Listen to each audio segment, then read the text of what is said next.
Hello, and thank you for watching this regional forecast update for the southern U.S. I'm Andrew Pritchard, Senior Meteorologist with Nutrien Ag Solutions. We have some of the coldest air of the season making its way down into the southern U.S. right now, 20s and 30s this Tuesday morning, with freeze warning expanding from Texas eastward into the southeast. This is all on the heels of a big storm system that's bringing heavy snow to parts of the Great Lakes, the eastern Corn Belt into the northeast today.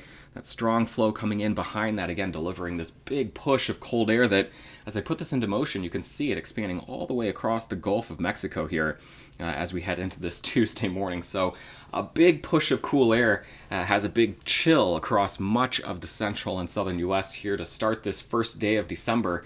So we look at the radar, again, you can see some of that snow across the eastern Corn Belt, the mid-Atlantic into New England. We've got some snow showers coming in on the backside of our next system through parts of the northern Rockies here this morning.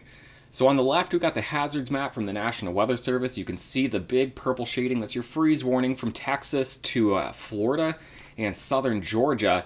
We've also got a winter storm watch across portions of northern Oklahoma into southern Kansas, where we're expecting 4 to 6 inches of snow with a system that's mainly going to be dumping that on Wednesday, but beginning late tonight into the day on Wednesday, perhaps lingering into early Thursday. On the right side, we've got the surface map here on this Tuesday morning. Again, here's the storm system across New England delivering the snow to the Great Lakes and surrounding areas. Here's the big cold front, the big push of cold air coming in on the back side. We've got an area of high pressure across the Gulf Coast situated over Louisiana and Mississippi this morning.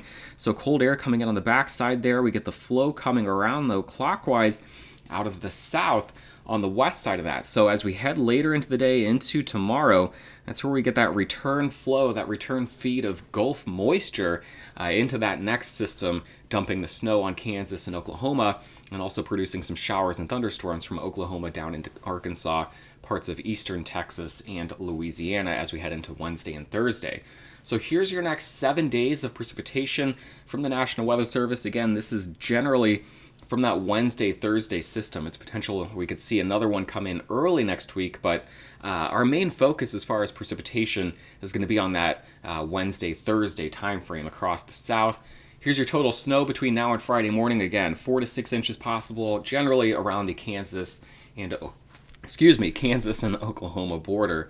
Now here's the jet stream pattern driving all of this. Here's our big eastern U.S. storm system. Here's the trough trying to sneak in on the back side. This is not an ideal position for a storm system to come in and dump a lot of precipitation. We've got some dry air again on the heels of that big push of cold air, so a bit of a moisture-starved environment out ahead of this next trough. But nevertheless, it does come swinging in. It does have the upper-level support to dump some snow on Kansas and Oklahoma. It will have the upper-level support to drive some showers and storms across portions of Oklahoma, Texas, Arkansas, and Louisiana before pushing off to the north and to the east. Now, the second piece that's associated with that trough gets cut off across the south, so we're going to end up with a situation where the polar jet kind of resumes things off to the north. The cutoff low gets left behind back here, and we end up with a situation where we've got a high over low pattern across the western United States, which shows itself a little better here. We peel away the layers and just look at the 500 millibar heights pattern. This is as we get into the weekend. Again, troughing across the eastern U.S., across the Atlantic. We get this high over low pattern in the west that, again, is just in no real hurry to get moving because, again, we've got flow coming around this trough out of the north, out of the east. That's not going to want to drive this trough off to the east at any point. So, again, it's just a stubborn pattern that really wants to get blocked, but one that leaves us relatively quiet, mostly across the Corn Belt, but still pretty quiet as you head down toward the south. Just a couple of systems to talk about here spaced out by about 6 to 7 days. So we've got our departing storm system across the northeast right now. We'll bring it back and watch that snow across portions of Kansas and Oklahoma, with showers and thunderstorms extending to the south of that as we head through the next 3 days. So go ahead and watch it here. This is overnight tonight, getting into Wednesday morning, Wednesday afternoon now, Wednesday night. This is when snow is peaking now across Kansas and Oklahoma. Showers and thunderstorms possible across eastern Oklahoma down to Arkansas and Louisiana. Now, as the system continues to push off to the east, even though it is going to weaken, it's still possible you could see some snow flurries, some rain showers moving into northern Arkansas, the Boot Heel of Missouri, getting into portions of Kentucky and Tennessee as we go through Thursday night. A couple of showers, maybe a few rumbles of thunder pushing through Alabama into Georgia as we get into late Thursday night into Friday morning. Cold front continues to push off to the east slowly as we head into Saturday. And by Saturday and Sunday, the system should be departing across the Atlantic, leaving us with quiet conditions on the backside.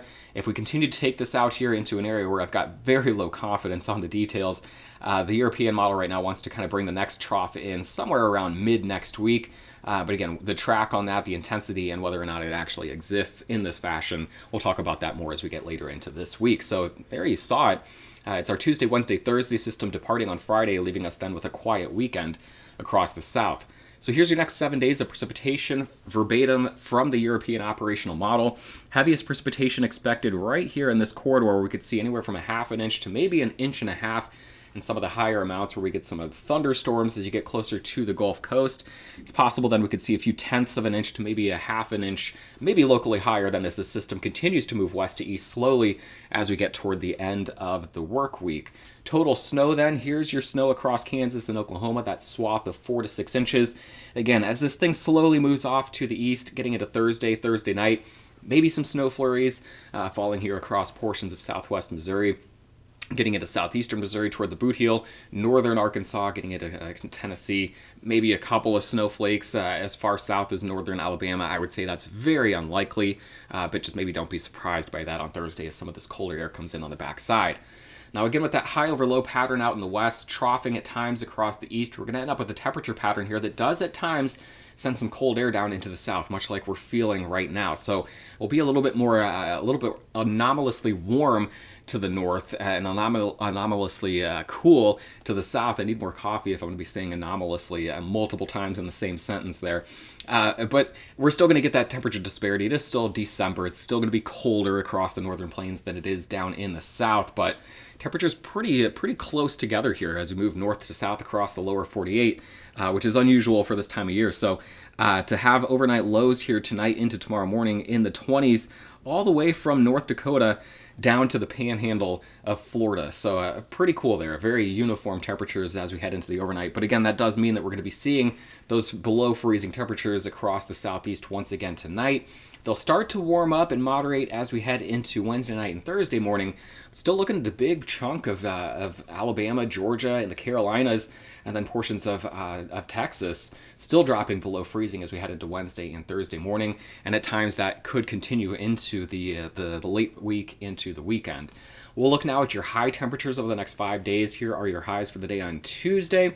Topping out today in the lower 40s across the southeast, mid-50s as you head back into the southern plains, mid-60s as you get all the way into West Texas. Your highs on Wednesday a bit cooler in the west, where we're in the mid-60s today in West Texas. We'll be in the mid-40s and the upper 30s tomorrow, touching the mid-50s across the southeast. Here's your highs on Thursday, Friday, and then Saturday. I hope you had a wonderful holiday week. Eric will be back with the long-range weather analysis tomorrow. I'll be back with your next look at the southern U.S. on Friday morning.